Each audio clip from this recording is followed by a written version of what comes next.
Hi, I'm Karen Kogan, welcoming you to Step Inside Romance. I'd like to read an excerpt from a romance novel. So if you would like to sit back, take a little time to relax. This novel is called Heart of the Mountains. It's by Karen Kogan, and it's set in the beautiful mountain town of Ouray. It's a historical romance set at the time of the gold rush. And in this story, a young woman named Deborah Palmer has just moved to town. This excerpt is taken from chapter 2 of this story.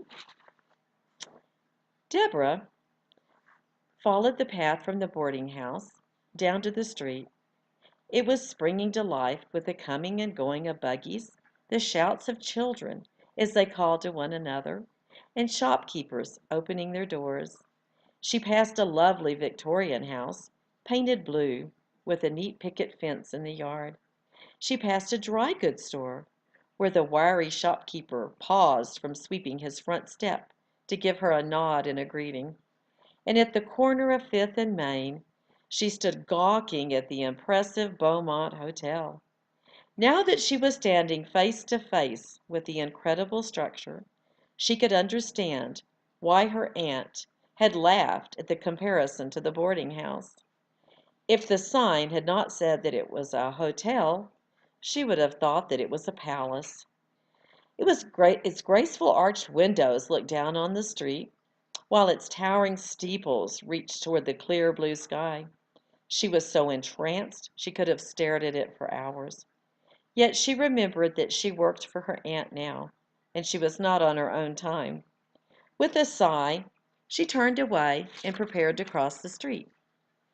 She didn't notice the tall, blond-haired man who walked out of the sheriff's office. But Jake made it his business to know everybody in Ouray, and he knew that the tall, shapely, dark-haired woman who stood at the corner was either new or just passing through. Jake had grown up in Ouray. He knew this town. He was fast with a gun, and he knew how to handle the troublemakers who frequented the parlor houses and cribs. When it came time for him to decide on a job, it had seemed natural for him to stay and become sheriff. As he scanned the street, taking deep breaths of the frosty morning air, he kept his eye on the woman. Most likely she was a guest at the hotel and would be in town for only a few days. Jake had not yet met a woman to his liking. He wanted a woman of substance, one who wouldn't be destroyed by the hardships of life. The small, helpless types were not for him. The woman here looked like she could stand on her own 2 feet. In less than a heartbeat, his musing turned to quick action. The woman was staring behind her at the hotel, while she walked straight into the path of a rapidly approaching Concord stagecoach. 6 horses rattled toward her as she jerked alert and froze. Jake sprang from the opposite corner, and with surprising speed for such a big man, closed the distance between them. He hurled himself toward her, and without slowing his pace, grasped her around the waist and carried them both safely back to the boardwalk.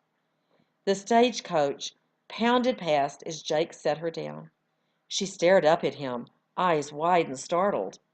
He looked down into those dark eyes and saw that they were the color of rich coffee. His gaze dropped to her lips, which were full and blood red, and parted slightly in surprise. He was panting from exertion. He let go of her and said, "Pays to watch where you're going when you step into a street." His fear on her behalf made his tone sharper than he'd intended. Deborah stared up at the giant who had manhandled her to safety at the corner of the Beaumont. She was still trying to make sense of what had happened when his chastening words penetrated her shock. Any gratitude that she might have felt evaporated in a flood of self-justification. It was not as though she'd been trying to walk into danger. She glanced down the street before she started across, and had looked behind her for only a moment. She pulled herself up to look him square in the eye. "I do look where I'm going. I can assure you this is the first time I have ever stepped in front of a stage." He held her in a penetrating gaze of a schoolmaster with a wayward pupil. His eyes were very blue, and he had a narrow nose that gave him a look of authority.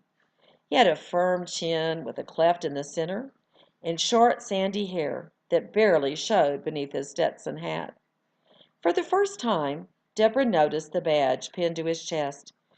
She sucked a sharp breath and said, "You're the sheriff."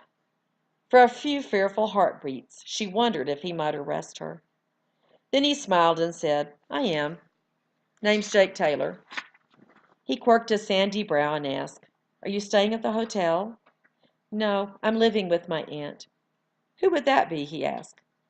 "Carrie Turner. She owns a boarding house down Fifth Street." Jake nodded. "I know the place. I didn't know she had a niece." "She does. My name's Deborah Palmer. My aunt sent me to fetch meat for supper stew.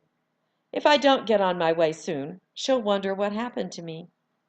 She disliked having to ask permission for him to be on her way, yet he didn't look like the sort of man who would let her turn her back and walk away. Besides, he had saved her life. A twinge of conscience made her add a bit stiffly, "I do thank you for pulling me from the path of that coach." Jake tipped his hat. "Be careful on the way back. I'd hate for all that effort to go wasted if you stepped right in front of another buggy." And that's the excerpt from, again, the story Heart of the Mountains by Karen Cogan. It's available on Amazon. Thank you for listening.